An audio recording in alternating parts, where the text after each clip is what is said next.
Warning, the following video has major spoilers for the entirety of Undertale. I would not suggest watching this video until you've beaten Undertale's 3 endings. Or 2 if you don't feel like doing a genocide run. You've been warned.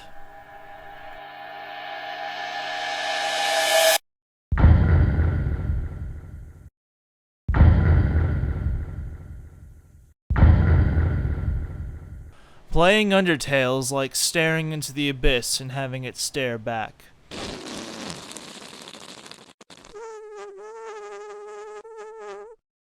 Except, instead the abyss is the last 15 years of video game and internet culture, and then some. It's no secret Undertale has a lot of inspirations, and I'm just gonna get to the point and try to catch as many as I can.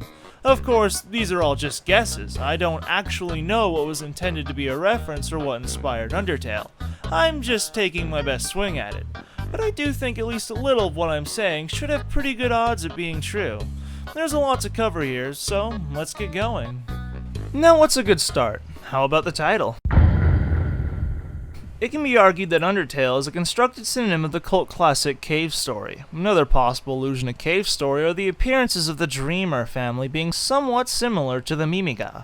It's also very possible that Undertale, being a constructed synonym of Cave Story, was inspired by the webcomic Homestuck, whose title is a constructed synonym of the legendary Earthbound. This is all quite likely, considering Undertale's tons of possible references to Earthbound.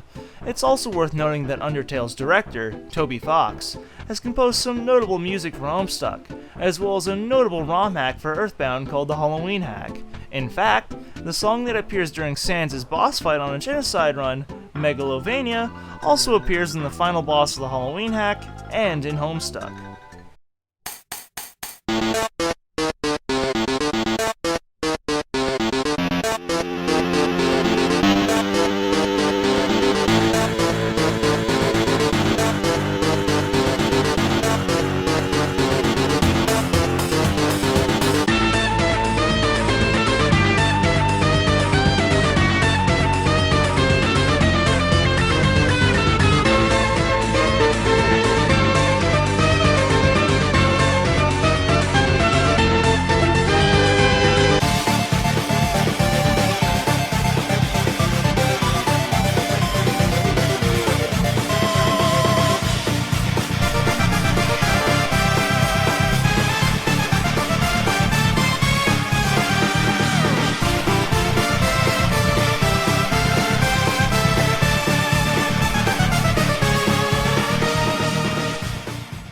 Speaking of Earthbound, there's an insane amount of probable references to it in Undertale down to the basics of the game. For instance, the game's protagonist is a child in a striped shirt with a blank expression fighting against very odd enemies. Undertale also lets you walk around and talk to people after the true pacifist ending is achieved, much like how you can do the same in Earthbound. Also, Papyrus's battle body has the Starman logo on it, but I feel the references to Earthbound largely revolve around its infamous final boss, Giygas. Undertale and Earthbound are both alike in being generally quirky and funny games that become quite horrifying at the end.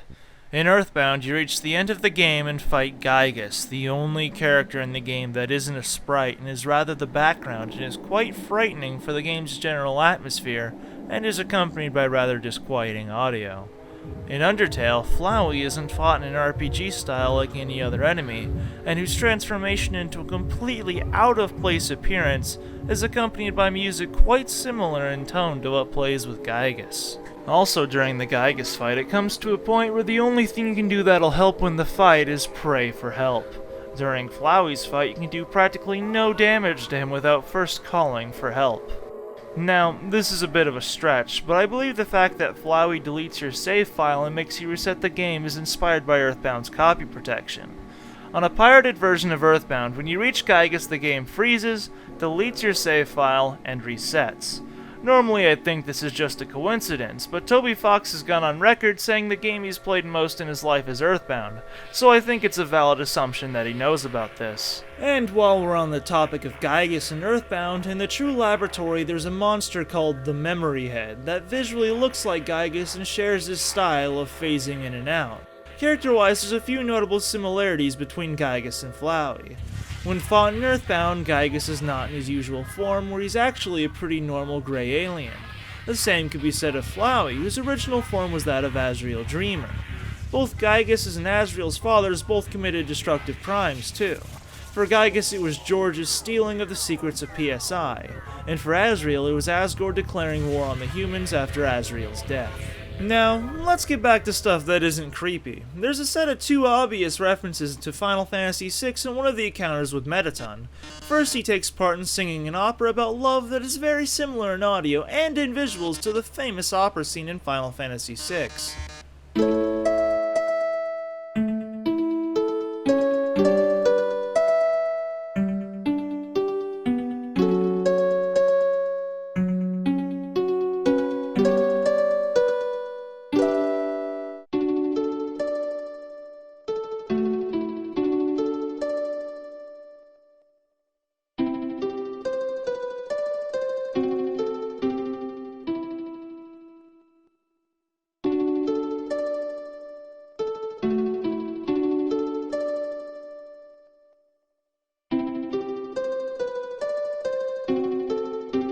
Then, right after that, he throws you into a quick puzzle whose music is very similar in style to the battle music for the fight with Ultros that takes place right after the opera scene in FF6.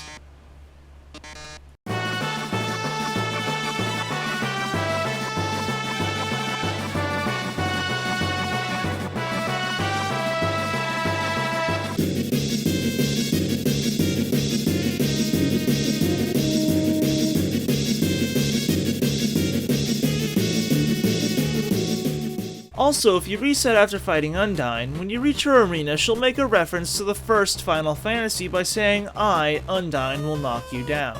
The original line is, "I, Garland, will knock you all down." Now going a bit further in video game history, and we reach the age of the dating sim. During the date with Papyrus, 3 songs play while you're in a pseudo-dating sim. All 3 are very similar to songs that play in the original Phoenix Wright, and I think this is backed up by having to inspect Papyrus much like you do in the Phoenix Wright series.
Now here's another one that might be a stretch. In Ghost Trick, a game made by the creators of the Phoenix Wright series, a notable character present is Rocket, a very spunky and excited Pomeranian.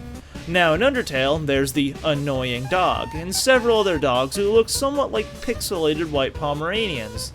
The reason why I think Ghost Trick might have inspired this is because of an interview Toby Fox gave where he stated the last game he really enjoyed was Ghost Trick. I know it's a stretch, but it's fun to theorize. Now let's talk about the internet and its relation to Undertale. I'm just gonna go scattershot here because, well, there's a lot to talk about. There's 3 characters in Undertale named after infamously terrible fonts. First there's Papyrus, named after and speaking in the font of the same name. Then we have the comic, Sans, who speaks in Comic Sans and occasionally an 8-bit operator, a sans serif font. What? The third? What are you talking about? The character of Napstablook is seen surrounded by burned CDs of music, is wearing headphones, and, when in his house, is browsing a music-sharing forum. Considering his name, he's probably a real Napster kind of bloke. Right before reaching his house, you have to fight the Mad Dummy. His entrance is very similar to the old Guts Man's Ass meme.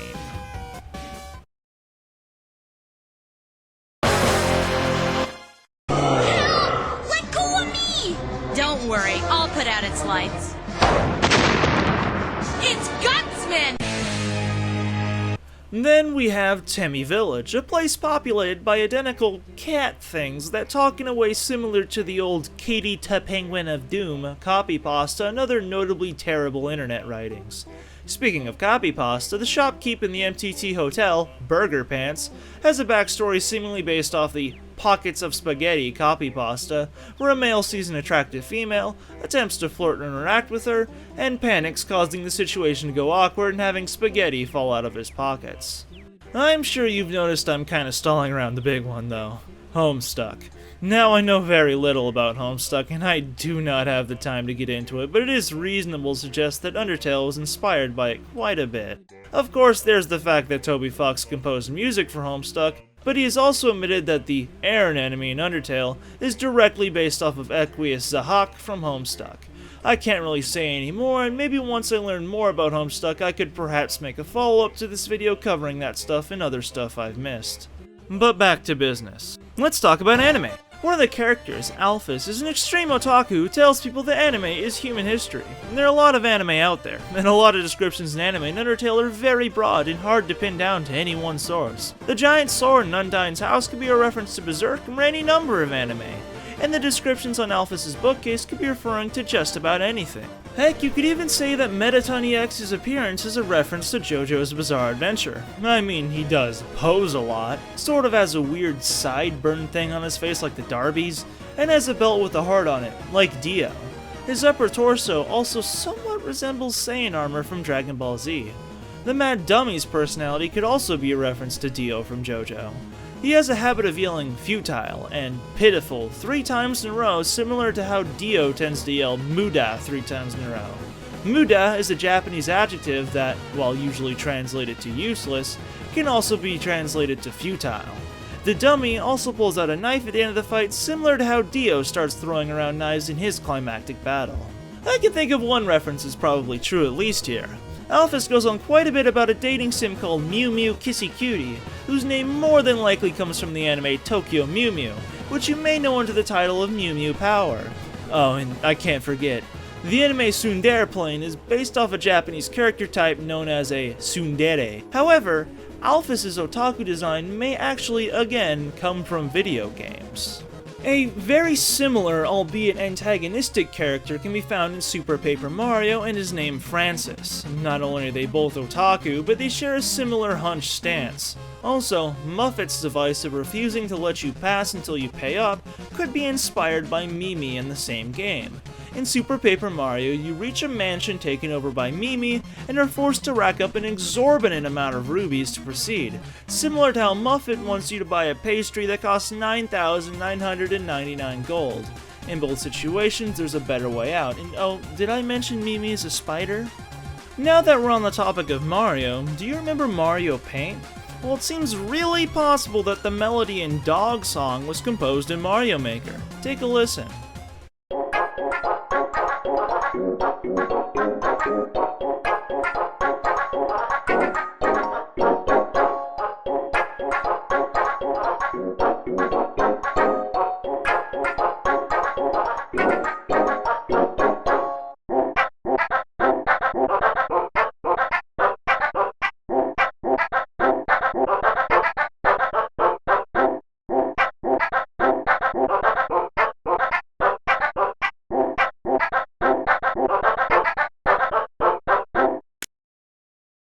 Crazy, huh? The song Amalgamate also seems to have its roots elsewhere. The song seems to sample The Place from Earthbound, which in itself is a very slowed down sample of the opening of Deirdre from the Beach Boys.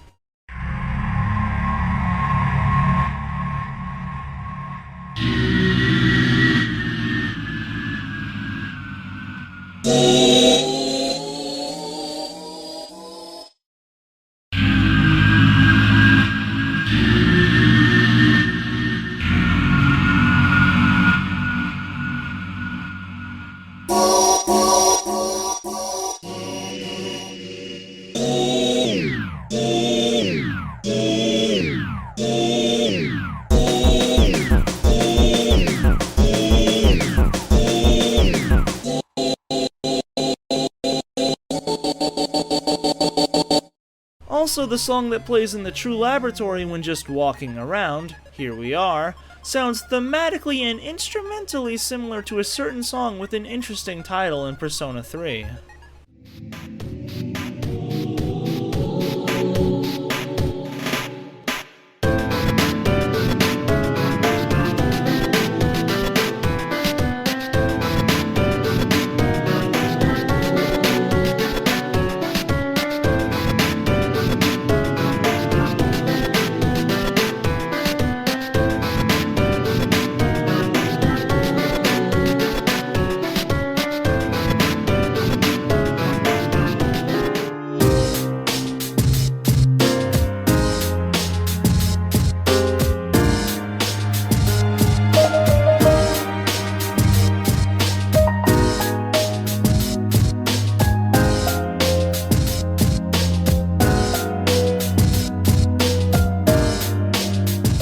A bit of a stretch, I know, but again, it's fun to theorize. Now, let's finish up with two more confirmed inspirations. In Undertale's own credits, after we see Sans and Papyrus, a man named J.N. Weedle is credited under Special Inspiration. This is because Weedle runs a webcomic named Helvetica, which is also a very famous fawn. The main character is also named after that fawn and is, of course, a skeleton much like Sans and Papyrus. Also, Mettaton's original appearance was at least partially inspired by the avatar of Twitter user @NerdBotMark2, an artist. And I think that's enough for now. For now. I've probably missed a few things I won't notice until right after I've uploaded this, so I'm hoping to create a follow-up at some point. Keep in mind, we're talking possible references and inspirations. I didn't even get into all the musical motifs, tricks in language, and all the little secrets Undertale has. There's so much more to talk about here, and the game is much more than a silly little pile of references or something. I mean, look at its Metacritic rating. That's all for now, and on the 1 in a million possibility that Toby Fox actually sees this video, feel free to tell me just how wrong I am. It's cool. Thanks for watching.